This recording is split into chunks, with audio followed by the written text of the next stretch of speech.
ವಿಷಯ. ಈ ವಿಚಾರ ಏನಂತಂದರೆ, ಕರ್ನಾಟಕ ಸರ್ಕಾರದ ವೈದ್ಯಕೀಯ ಶಿಕ್ಷಣ ಇಲಾಖೆಯ ಅಧೀನ ವೈದ್ಯಕೀಯ ನಿರ್ದೇಶನಾಲಯದಲ್ಲಿ ನಡೆದಿರುವಂಥ ಭ್ರಷ್ಟಾಚಾರದ ಬಗ್ಗೆ ಅಲ್ಲಿ ಹಾಲಿ ನಿರ್ದೇಶಕರಾಗಿ ಆ ನಿರ್ದೇಶನಾಲಯದ ಹಾಲಿ ನಿರ್ದೇಶಕರಾದಂಥ ಶ್ರೀಮತಿ ಡಾಕ್ಟರ್ BL ಸುಜಾತಾ ರಾಥೋಡ್ ಅವರ ಬಗ್ಗೆ ಅಲ್ಲಿ ನಡೆದಿರುವಂಥ ಭ್ರಷ್ಟಾಚಾರದ ಬಗ್ಗೆ ಈಗಾಗಲೇ ತಮ್ಮ ಕೈನಲ್ಲಿ ಸಂಬಂಧಪಟ್ಟಂಥ ದಾಖಲೆಗಳನ್ನ ಕೊಟ್ಟಿದ್ದೀವಿ. ಇಲ್ಲಿ ನಡೆದಿರುವಂಥ ಈ ಸಮಗ್ರ ಭ್ರಷ್ಟಾಚಾರದ ಬಗ್ಗೆ ತನಿಖೆಗಳು ಆಗಬೇಕು, ಶಿಕ್ಷೆನೂ ಆಗಬೇಕು ಅನ್ನೋಂಥದ್ದು. ಯಾಕೆಂತಂದರೆ ಇಲ್ಲಿ ಏನು ನಡೆದಿದೆ ಅಂತಂದರೆ, ಸುಮಾರು ಇಲ್ಲಿ ವೈದ್ಯಕೀಯ ಶಿಕ್ಷಣ ನಿರ್ದೇಶನಾಲಯಕ್ಕೆ ನಿರ್ದೇಶಕರಾಗಿ ಸುಜಾತಾ ರಾಥೋಡ್ ಅವರು ಅಧಿಕಾರ ವಹಿಸಿಕೊಂಡು 1.5 ವರ್ಷಗಳಾಗುತ್ತೆ. ಆ ಸಮಯದಲ್ಲಿ ನಡೆದಿರುವಂಥ ಸಮಗ್ರ ಟೆಂಡರ್ಗಳ ವ್ಯವಹಾರಗಳಲ್ಲಿ ವ್ಯಾಪಕವಾದಂಥ ಭ್ರಷ್ಟಾಚಾರ ನಡೆದಿರ್ತದೆ. ವೈದ್ಯಕೀಯ ಶಿಕ್ಷಣ ನಿರ್ದೇಶನಾಲಯಕ್ಕೆ ಸಂಬಂಧಿಸಿದ ರಾಜ್ಯದ ವಿವಿಧ ವೈದ್ಯಕೀಯ ಕಾಲೇಜುಗಳು, ಸೂಪರ್ ಸ್ಪೆಷಾಲಿಟಿ ಆಸ್ಪತ್ರೆಗಳು, ಅವುಗಳಲ್ಲಿ 114 ಮಾಡ್ಯುಲರ್ ಆಪರೇಷನ್ ಥಿಯೇಟರ್ ಅಂತ ಹೇಳಿ ಮಾಡಿರ್ತಾರೆ. ಸುಮಾರು 176 ಕೋಟಿ ವೆಚ್ಚದಲ್ಲಾಗುತ್ತೆ. ಅಲ್ಲೂ ಕೂಡ ಭ್ರಷ್ಟಾಚಾರ ನಡೆದಿರ್ತದೆ. ಇಂಥದ್ದು ಇಲ್ಲಿ ಸುಮಾರು ಆಗಿರ್ತದೆ. ಅವು ಆಗಿರ್ತದೆ. ಅದೇ ರೀತಿ ಮುಂದುವರೆದು ಹೋದಾಗ ಬೆಂಗಳೂರಿನ ವೈದ್ಯಕೀಯ ಮಹಾವಿದ್ಯಾಲಯ ಸಂಶೋಧನಾ ಸಂಸ್ಥೆ ಬೆಂಗಳೂರು, ಈ ಸಂಸ್ಥೆಯ ಅಧೀನದಲ್ಲಿ ಬರುವಂಥ PMSSY ಆಸ್ಪತ್ರೆಗೆ ಅವಶ್ಯಕವಾಗಿರುವಂಥ ಕ್ಯಾಥಲಾಬ್ ಉಪಕರಣ ಖರೀದಿಸಲು ಸುಮಾರು 9.44 ಕೋಟಿ ರಾಜ್ಯ ಶುಶ್ರೂಷಾ ಪರೀಕ್ಷಾ ಮಂಡಳಿ ಬೆಂಗಳೂರು ಇಲ್ಲಿಂದ ಕೂಡ ಅದಕ್ಕೆ ಬಿಡುಗಡೆ ಮಾಡ್ಕೊಳ್ತಾರೆ. ಅದನ್ನು ಬರೆಸಬೇಕಾಗ್ತದೆ. ಆಡಳಿತಾತ್ಮಕ ಅನುಮೋದನೆ ನೀಡ್ತದೆ. ಅದಕ್ಕೆ ಸಂಬಂಧಪಟ್ಟಂಥ ಸಂಖ್ಯೆಗಳು, ಉಲ್ಲೇಖಿತ ಸಂಖ್ಯೆ ಕೂಡ ಅಲ್ಲಿ ನಾವು ತೋರಿಸಿರ್ತೀವಿ.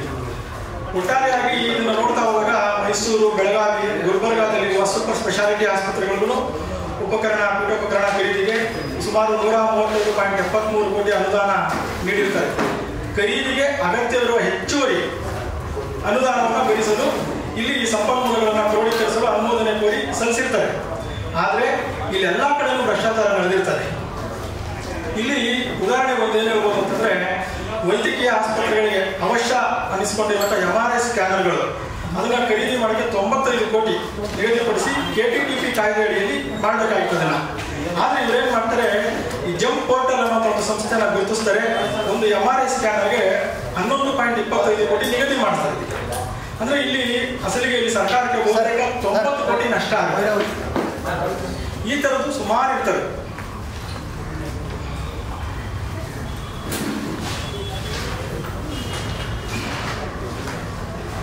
ಕಾರ್ಮಿಕ ಇಲಾಖೆ ಸ್ಪಷ್ಟ ನಿರ್ದೇಶನವಿದ್ದರೂ ಸಹ ಪ್ರಸ್ತುತ ನಿರ್ದೇಶಕರಾದ ಶ್ರೀಮತಿ ಡಾಕ್ಟರ್ BL ಸುಜಾತಾ ರಾಥೋಡ್ ಅವರು ಅಧಿಕಾರ ವಹಿಸಿಕೊಂಡ ಮೇಲೆ ವರ್ಕ್ ಪ್ಲಾನ್ ಮೆಥಡಾಲಜಿ ಡೆಮಾನ್ಸ್ಟ್ರೇಷನ್ಗೆ ಅಂಕಗಳನ್ನು ಹೆಚ್ಚಿಸ್ತಾರೆ. ಅಂದರೆ ಇವ್ರೇನು ಮಾಡ್ತಾರೆ ಅಂತಂದರೆ, ಯಾರಿಗೆ ನಾವು ಇಲ್ಲಿ ನಿಜವಾಗ್ಲೂ ಅನುಭವ ಇರುವಂಥವ್ರಿಗೆ, ತುಂಬ ಚೆನ್ನಾಗಿ ಕೆಲಸ ಮಾಡಿರುವಂಥ ಗುತ್ತಿಗೆ ಕಾರ್ಮಿಕನ ಯಾರು ತಂದುಕೊಡ್ತಾರೆ ಅಂಥವ್ರಿಗೆ ಕೊಡಬೇಕಾಗಿರೋದನ್ನ ಇವರೇನು ಮಾಡ್ತಾರೆ, ಇವ್ರಿಗೆ ಬೇಕಾದಂಥವ್ರಿಗೆ ಆಯ್ಕೆ ಮಾಡಿಕೊಂಡು ನಕಲಿ ಅಂಕಗಳನ್ನು ಅದಕ್ಕೆ ಕೊಟ್ಟು, ಅಂದರೆ ಮಾರ್ಕ್ಸ್ ಹಾಕ್ಬಿಟ್ಟು ಕೊಡ್ತಾರೆ. ಅಂದರೆ ಅದೇನಾಗ್ತದೆ, ಭ್ರಷ್ಟಾಚಾರ ನಡೀತು ಅಂತಾನೆ ಅರ್ಥ. ಈಗ ಒಂದು ಟೆಂಡರ್ ಯಾರು ಕಡಿಮೆ ಕೂಗಿರ್ತಾನೆ ಅವನು ಕೊಡಬೇಕಾಗ್ತದೆ. ಇಲ್ಲ ಅದನ್ನು ನಡೆದಿರಲ್ಲ, ಯಾರು ಜಾಸ್ತಿ ಮಾಡಿರ್ತಾನೆ ಅವನಿಗೆ ನಡೆದಿರ್ತದೆ. ಟೆಂಡರ್ ಅವನಿಗೆ ಕೊಟ್ಟಿರ್ತಾರೆ. ಅದು ಇಲ್ಲಿ ಆಗಿರುವಂಥದ್ದು.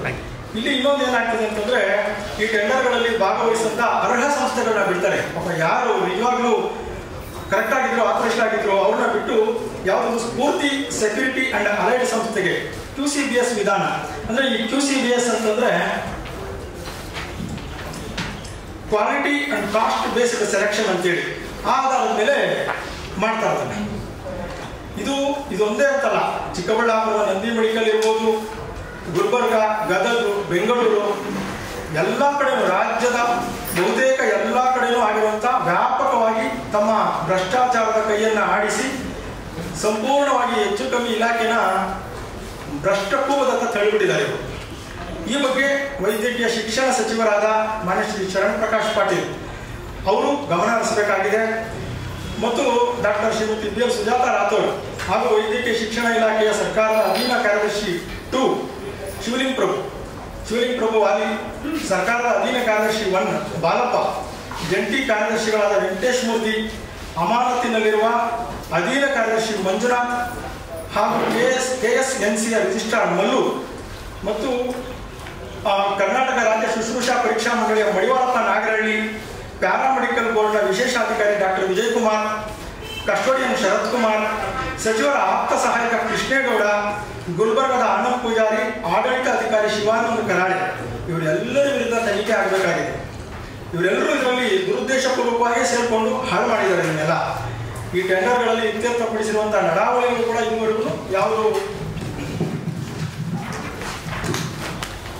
ಅಕ್ರಮಗಳನ್ನು ಪರಿಶೀಲಿಸಿ ಸೂಕ್ತ ಕ್ರಮ ಕೈಗೊಳ್ಳಬೇಕಾಗಿದೆ.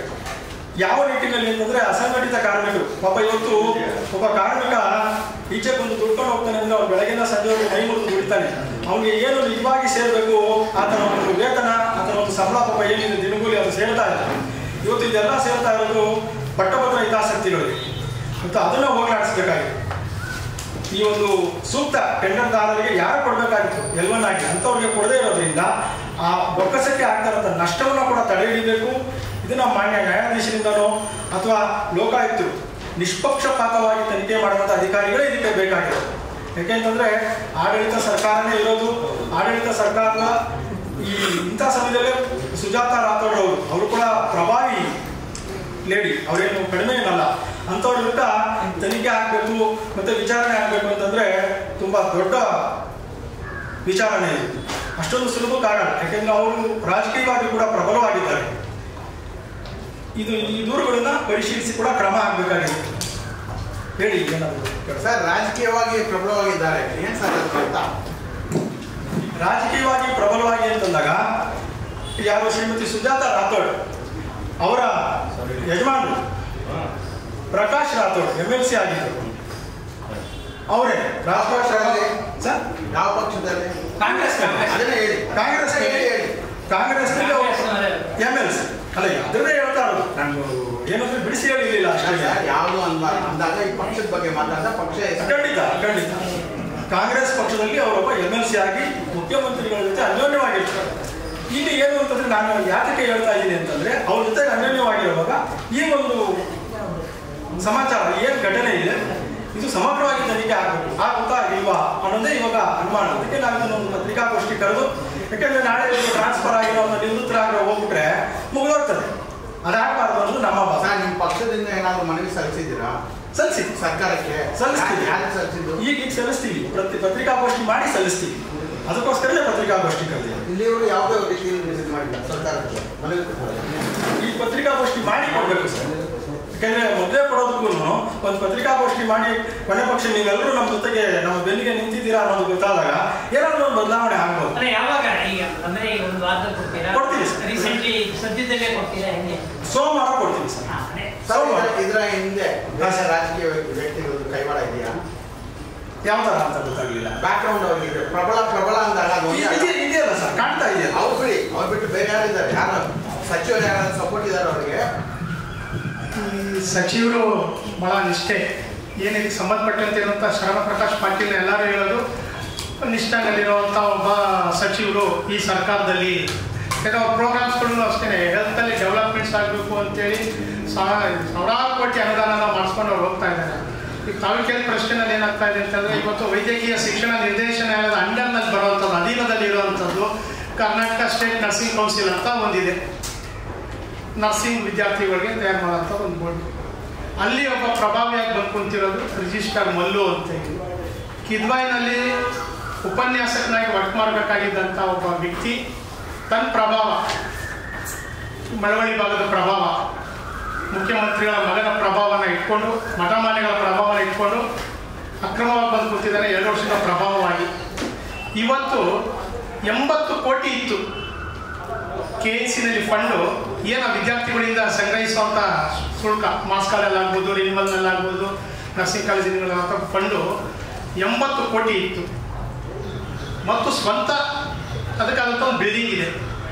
ಆದರೆ ಈ ಥರದಲ್ಲಿ ಇವರೇ ತೀರ್ಮಾನಗಳನ್ನ ಮಾಡಿಕೊಂಡು ಇವರೇ ಒಂದು ಅಧಿಸೂಚನೆಗಳನ್ನ ಹೊರಡಿಸ್ಕೊಂಡು ಇವತ್ತು ಅಲ್ಲಿದ್ದ 80 ಕೋಟಿನ ಖಾಲಿ ಮಾಡ್ಕೊಂಡು ಬಂದಿದ್ದಾರೆ. ಇವತ್ತು ಅದು ನಿಲ್ಲಾಗಿದೆ. ಒಂದು 3 ಕೋಟಿನ 2 ಕೋಟಿನ ಇರ್ಬೋದು. ಅದರಲ್ಲೂ ಬೇರೆ ಹೊಸ ಕನ್ಸ್ಟ್ರಕ್ಷನ್ಸ್ ಮಾಡ್ತಾರೆ. ಇಲ್ಲಿ ಎಲ್ಲಿ ಸಂಪರ್ಕ ಆಗುತ್ತೆ ಕಾಂಗ್ರೆಸ್ ಪಕ್ಷದ ಸಂಪುಟದಲ್ಲಿರುವಂಥ ಈ ಪ್ರಭಾವಿ ಏನು ನಾವೇನು ಹೇಳ್ಬೋದು ಅಂತ ಹೇಳಿದ್ರೆ ಅಕ್ರಮಗಳಿಗೆ ದಾಳಿ ಮಾಡ್ಕೊಳ್ಳೋವಂಥವ್ರು ಇವತ್ತಿನ ದಿವಸ KNCಲಾಯಿತು.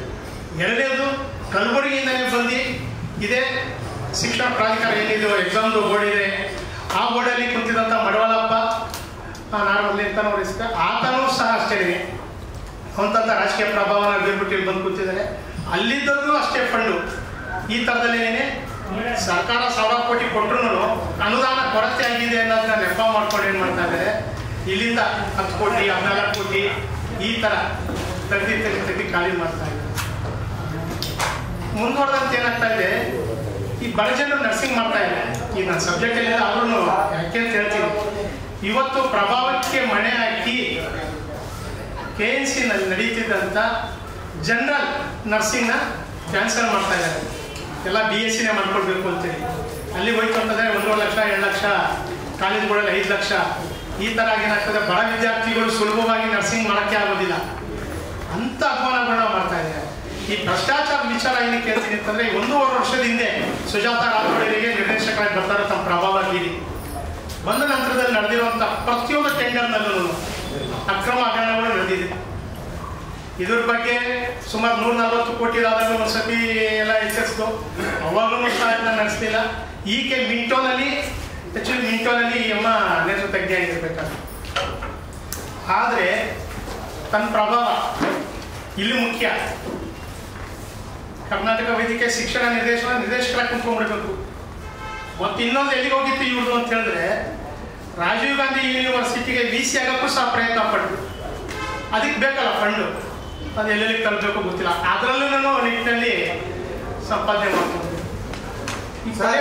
ಸರ್, ನಿಮ್ಮ ಟಾರ್ಗೆಟ್ ಅವ್ರು ಮಾಡಿರ್ತಕ್ಕಂಥ ಭ್ರಷ್ಟಾಚಾರವು ಅಥವಾ ಅವರೇನು ಭ್ರಷ್ಟಾಚಾರ ಇದನ್ನ ಬಿಟ್ಟು ಬೇರೆ ಬೇರೆ ವಿಷಯ ಹೇಳ್ತಾ ಇದ್ದೀರಾ? ಅಲ್ಲಲ್ಲ, ಹೇಳ್ಕೊಂಡಾಗ ನೀವು ಮುಂದಿನಿಂದ ಫಾಲೋ ಮಾಡ್ತಾ ಇದ್ದೀರಾ? ಇಲ್ಲ, ನಾನು ಏನಕ್ಕೆ ಅದನ್ನ ಹೇಳ್ತಾ ಇದ್ದೀನಿ ಅಂತಂದ್ರೆ, ವೈದ್ಯಕೀಯ ಶಿಕ್ಷಣ ನಿರ್ದೇಶನದ ಅಧೀನದಲ್ಲಿ ಇರುವಂತ ಕಾಲೇಜ್ಗಳು ಫಂಡ್ಗಳನ್ನ ಎತ್ತಿದ್ರು. ಆ ಭ್ರಷ್ಟಾಚಾರದ ನಾನು ಇಷ್ಟೆಲ್ಲ ಹಾಕಿದ್ದೀನಿ ಅದನ್ನ.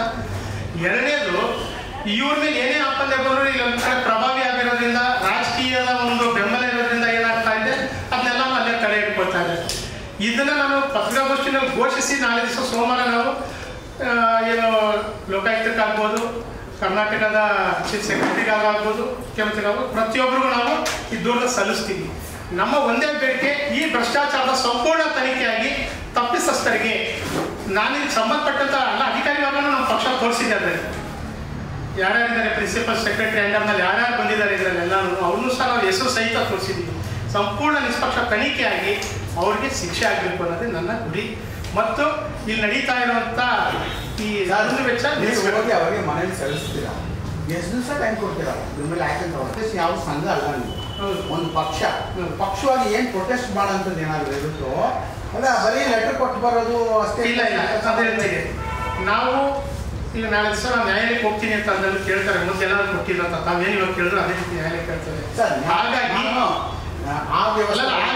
ನಾವು ಏನು ನಮ್ಮ ಅಜೆಂಡಾ ಒಂದೇ ಸರ್, ಎಲ್ಲೋ ಬಂದು ನಾವು ರಸ್ತೆ ತಡೆ ಮಾಡ್ತೀವಿ, ಅಲ್ಲಿನ ಪ್ರತಿಭಟನೆ ಮಾಡ್ತೀನಿ ಅನ್ನೋದಕ್ಕಿಂತ ಲೋಕಾಯುಕ್ತ ಮತ್ತು ಸರ್ಕಾರದ ಮೊರೆ ಹೋಗ್ತೀವಿ. ಏನು ಇರುವಂಥ ಸಮಯಾವಕಾಶದಲ್ಲಿ ಅವ್ರು ಮಾಡಲಿಲ್ಲ ಅಂತ ಹೇಳಿದ್ರೆ ನಾವು ನ್ಯಾಯಾಲಯದ ಮೊರೆ ಹೋಗಿ ಸರ್, ಇದನ್ನ ವಿರೋಧ ಪಕ್ಷದ ಜೊತೆ ನೀವು ಕೈ ಜೋಡಿಸ್ತಾರೆ ಬೇಕಾಗಿದ್ದಾರೆ. ಈ ಸುದ್ದಿ ತಿಳ್ಕೊಂಡು ವಿರೋಧ ಪಕ್ಷದವ್ರು ಆಹ್ವಾನ ಕೊಟ್ಟರೆ ನಾವು ಅವರಿಂದ ತೋರಿಸ್ತೀವಿ, ಏನೇನಿದೆ ದಾಖಲೆಗಳನ್ನ ಮಾಡಿ ಅಂತ. ನೀವು ಇನಿಷಿಯೇಟ್ ಇಟ್ಟಿರೋದು ನೀವೇ ಅಲ್ಲಿ ಹೋಗ್ಬೇಕು, ನಮಗೆ ಸಪೋರ್ಟ್ ಮಾಡಬೇಕು ಅಂತ ಕೇಳಿ ಆ ಆಪ್ಷನ್ ನಮ್ಗೆ ಬಂದಿಲ್ಲ ಸರ್. ಈಗ ನೀವು ರಾಜಕೀಯ ಪಕ್ಷ ರಾಜಕೀಯವಾಗಿ ಹೋರಾಡ್ತಿರೋ ಅಥವಾ ಕಾನೂನು ರೀತಿಯ ಹೋರಾಟ? ರಾಜಕೀಯ ಮತ್ತು ಕಾನೂನು ನೀವು ಕೇಳಿದ್ರಿ, ವಿರೋಧ ಪಕ್ಷದವ್ರು ಹೋಗಿ ನೋಡಿ ಅಂತ. ಇಲ್ಲ, ನೋಡಿ ಕೇಳಿದ್ರಿ ಅಲ್ಲ, ನೋಡಿ ಅಂತ ಹೇಳಿಲ್ಲ. ಹೋಗ್ತೀರಾ, ಅವ್ರನ್ನ ಸಪೋರ್ಟ್ ತಗೋತೀರಾ ಅಂತಂದ್ರಿ ಅಲ್ವಾ?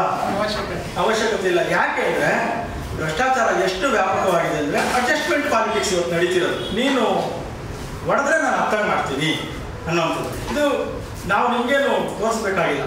ನಾವು ಬಹಳ ಚಿಕ್ಕಂದಿನಿಂದ ಮಾಧ್ಯಮಗಳನ್ನ ನೋಡ್ಕೊಂಡು ಬಂದಿರೋ ಅಪಾರವಾದಂಥ ಗೌರವ ನಮಗೆ ಮಾಧ್ಯಮಗಳ ಬಗ್ಗೆ ಇದೆ. ಇವತ್ತೇನಾದರೂ ದೇಶ ಉಳಿದಿದೆ ಅನ್ನೋದಕ್ಕೆ ಕಾರಣ ಮಾಧ್ಯಮ. ಇವತ್ತು ನಾವು ಆ ರೀತಿ ಆಗ್ತದೆ. ನ್ಯಾಯಾಲಯಕ್ಕೆ ಹೋಗ್ತೀವಿ. ದಿಗ್ವಿಜಯ ಭಾರತೀಯ ಪಕ್ಷ ಒಬ್ಬರೇ ನಿಂತು ನೀವು ಹೋರಾಡ್ತೀರಾ? ಖಂಡಿತ. ಎಷ್ಟು ಜನ ಮೆಂಬರ್ಸ್ ಇದ್ದೀರಾ ಸರ್ ಈ ಪಕ್ಷದಲ್ಲಿ? ಕಡಿಮೆನೆ ಸರ್, ಜನ ಬರಬೇಕಲ್ಲ ಸರ್. ಜನ ಅಂದ್ರೆ ಹಂಗೆ ಅನ್ಬೇಡಿ ಸರ್. ಒಂದು 500 ಜನ ಇದ್ದೀವಿ ಸರ್. ಎಲ್ಲಿ ಸರ್? ಬ್ಯಾಂಗ್ಳೂರೆಲ್ಲ ಕರ್ನಾಟಕದಲ್ಲಿ ಬೇರೆ ಬೇರೆ ಕಡೆ, ದೊಡ್ಡಬಳ್ಳಾಪುರ, ದೇವನಹಳ್ಳಿ, ಬೆಂಗಳೂರು, ಇದು ವಿಜಯಪುರ, ತಾಳಿಕೋಟೆ ಎಲ್ಲ ಕಡೆ ಇದ್ದೀವಿ ಸರ್. ಸೊ ನಿಮ್ಮ ಮುಂದಿನ ನಡೆ ಭ್ರಷ್ಟಾಚಾರದ ವಿರುದ್ಧದ ಹೋರಾಟಗಳು ಸರ್ ಮುಂದಿನ ನಡೆ. ಈ ವಿಚಾರದಲ್ಲಿ ಕೇಳ್ತಿದ್ದೀರಾ? ನ್ಯಾಯಾಲಯಕ್ಕೆ ಹೋಗ್ತೀವಿ ಸರ್. ಫಸ್ಟು ಏನು ಈಗ ಮುಂದಿನ ವಾರ ಲೋಕಾಯುಕ್ತಕ್ಕೆ ಸಲ್ಲಿಸ್ತೀವಿ. ಸಾಧ್ಯವಾದರೆ ಮುಖ್ಯ ಕಾರ್ಯದರ್ಶಿಗಳಿಗೂ ಕೊಡ್ತೀವಿ, ಸರ್ಕಾರದ ಮುಖ್ಯ ಕಾರ್ಯದರ್ಶಿಗಳಿಗೆ ಏನಾಗ್ತಿದೆ ಒಂದು 15 ದಿನ ಒಂದು 30 ದಿನ ಟೈಮ್ ತಗೊಂಡು ನೋಡ್ತಿದ್ದೆ, ಯಾಕಂದರೆ ಸಮಯ ಕಾಲಾವಕಾಶ ಕೊಡಬೇಕು, ನಂತರ ನಾವು ನ್ಯಾಯಾಲಯಕ್ಕೆ ಹೋಗ್ತೀವಿ. ನಿಮ್ಮ ಲೆಟ್ರಲ್ಲಿ ಕಾಲಾವಕಾಶ ಮೆನ್ಷನ್ ಮಾಡ್ತೀರಾ? ಅದು ಕಾಮನ್ ಆಗಿ ಇದ್ದೇ ಇರ್ತದೆ ಸರ್. ಮಾಡಬೇಕು ಅಂತ ನಾವು ಮಾಡಲ್ಲ, ಅದು ಏನದು ಯಾವ ರೀತಿ ಕೇಸ್ ಇರಬಾರ್ದು. ಇಲ್ಲ, ಮಾಡ್ತೀವಿ, ಏನೋ ನಾವು ಹಲವಾರು ಮಾಡಿದ್ದೀವಿ. ನಾವು ಪತ್ರಿಕಾಗೋಷ್ಠಿ ಕರೆದಿದ್ದು ಬಂದಿರೋದು ಇವತ್ತೇ ಇರ್ಬೋದು ಸರ್. ಕೂಡಲೇ ಅಂತ ನಾವು ನಮ್ಮ ಕೂಡಲೇ ಅಂತ ಹೇಳ್ಬಿಟ್ಟಿದ್ದೀವಿ ನಾವು. ಕೂಡಲೇ 15 ದಿವಸ ಒಳಗೆ ಮತ್ತೆ ನಿಮ್ಗೆ ಗೊತ್ತಲ್ಲ ಸರ್ಕಾರದ ದಿನಗಳು, ಕೆಲಸದ ದಿನಗಳು ಹೆಂಗಿರ್ತದೆ ಆ ರೀತಿಯಲ್ಲಿ ಸಂದರ್ಭ ಬಂದರೆ ನಾಳೆನೇ ಅದ್ರ ಬಗ್ಗೆ CM ಗಮನ ಕೊಟ್ಬಿಟ್ರೆ ಪತ್ರಿಕಾಗೋಷ್ಠಿನಲ್ಲಿ ಬಂತು ಈ ವಿಚಾರ ಅನ್ನೋದು ಅವ್ರ ಗಮನಕ್ಕೆ ಹೋದ್ರೆ ಗುಪ್ತಾಚಾರ ತಿಳಿಸಿದ್ರೆ ಇದ್ರ ಬಗ್ಗೆ ತನಿಖೆ ಆಗಲಿ ಅಂತ ನಾಳೆನೇ ಆದೇಶ ಮಾಡ್ಬೋದು. Thank you. ಧನ್ಯವಾದಗಳು ಸರ್. ನಾನು ಮಾಗಿ ಉಮೇಶ್ ಗೌಡ, ದಿಗ್ವಿಜಯ ಭಾರತ ಪಕ್ಷದ ರಾಷ್ಟ್ರೀಯ ಪ್ರಧಾನ ಕಾರ್ಯದರ್ಶಿ. ಇವತ್ತಿನ ದಿವಸ ಏನು ಕರ್ನಾಟಕ ರಾಜ್ಯದ ಆರೋಗ್ಯ ಇಲಾಖೆಯ ಅಧೀನದಲ್ಲಿ ಇರುವಂಥ ವೈದ್ಯಕೀಯ ಶಿಕ್ಷಣ ನಿರ್ದೇಶನಾಲಯದಲ್ಲಿ ನಡೆಯುತ್ತಿರುವ ಬಹುಕೋಟಿ ಹಗರಣನ ನಾವು ಇವತ್ತಿನ ದಿವಸ ಪಕ್ಷದ ವತಿಯಿಂದ ಸುದ್ದಿ ಮಾಧ್ಯಮದ ಪ್ರಕಾರದಲ್ಲಿ ಬಿಡುಗಡೆ ಮಾಡ್ತಾ ಇದ್ದೀವಿ. ಏನು ಇವತ್ತಲ್ಲಿ ಹಾಲಿ ನಿರ್ದೇಶಕರಾಗಿರುವಂಥ ಶ್ರೀಮತಿ ಸುಜಾತಾ ರಾಥೋಡ್ ಅವರು 1.5 ವರ್ಷದಿಂದ ಅಧಿಕಾರ ವಹಿಸ್ಕೊಂಡಾಗಿಂದ ಇಲ್ಲಿ ನಡೆದಿರುವಂಥ ಪ್ರತಿಯೊಂದು ಟೆಂಡರ್ ಅಂತಂದರೆ ಕರ್ನಾಟಕ ರಾಜ್ಯದಲ್ಲಿರುವಂಥ ಈ ಸಂಸ್ಥೆಯ ಅಧೀನದಲ್ಲಿರುವಂಥ 22 ಸರ್ಕಾರಿ ಮೆಡಿಕಲ್ ಕಾಲೇಜು ಆಸ್ಪತ್ರೆಗಳಲ್ಲಿ house keeping, security, man power service ಅಂತೀವಿ, ಅದರಿಂದ ಹಿಡಿದು ಹಾಸ್ಪಿಟಲ್ ಡೆವಲಪ್ಮೆಂಟ್ಸಿಂದ ಹಿಡಿದು ಮತ್ತಲ್ಲಿ ಬೇಕಾದಂಥ ಎಕ್ವಿಪ್ಮೆಂಟ್ಸ್ಗಳಿಂದ ಹಿಡಿದು ಪ್ರತಿಯೊಂದರಲ್ಲೂ ನೂರಾರು ಕೋಟಿ ಹಗರಣನ ಮಾಡಿದ್ದಾರೆ. ಇದ್ರ ಬಗ್ಗೆ ಹಲವಾರು ಬಾರಿ ನಾವು ದೂರುಗಳನ್ನ ಕೊಟ್ಟರೂ ಸಹ ಸರ್ಕಾರ ಸರಿಯಾದಂಥ ಕ್ರಮಗಳನ್ನ ವಹಿಸಿಲ್ಲ. ಆದರೆ ನಾವು ಈ ಮಾಧ್ಯಮದ ಮೊರೆ ಬಂದು ನಾಳೆ ದಿವಸ ನಾವು ಸೋಮವಾರ ಇದರ ಬಗ್ಗೆ ಸರ್ಕಾರದ ಮುಖ್ಯ ಕಾರ್ಯದರ್ಶಿಗಳು ಹಾಗೂ ಕರ್ನಾಟಕ ಲೋಕಾಯುಕ್ತದಲ್ಲಿ ನಾವು ದೂರನ್ನ ಸಲ್ಲಿಸ್ತಾ ಇದ್ದೀವಿ. ಇದರಲ್ಲೂ ಸಹ ಇವರು ಸೂಕ್ತ ಕ್ರಮ ಜರುಗಿಸದೆ ಹೋದರೆ ನಾವು ಉಚ್ಚ ನ್ಯಾಯಾಲಯದ ಮೊರೆ ಹೋಗ್ತೀವಿ ಅಂತೇಳಿ ಪಕ್ಷದ ವತಿಯಿಂದ ನಾನು ತಿಳಿಸ್ತಾ ಇದ್ದೀನಿ. ನಮಸ್ಕಾರ.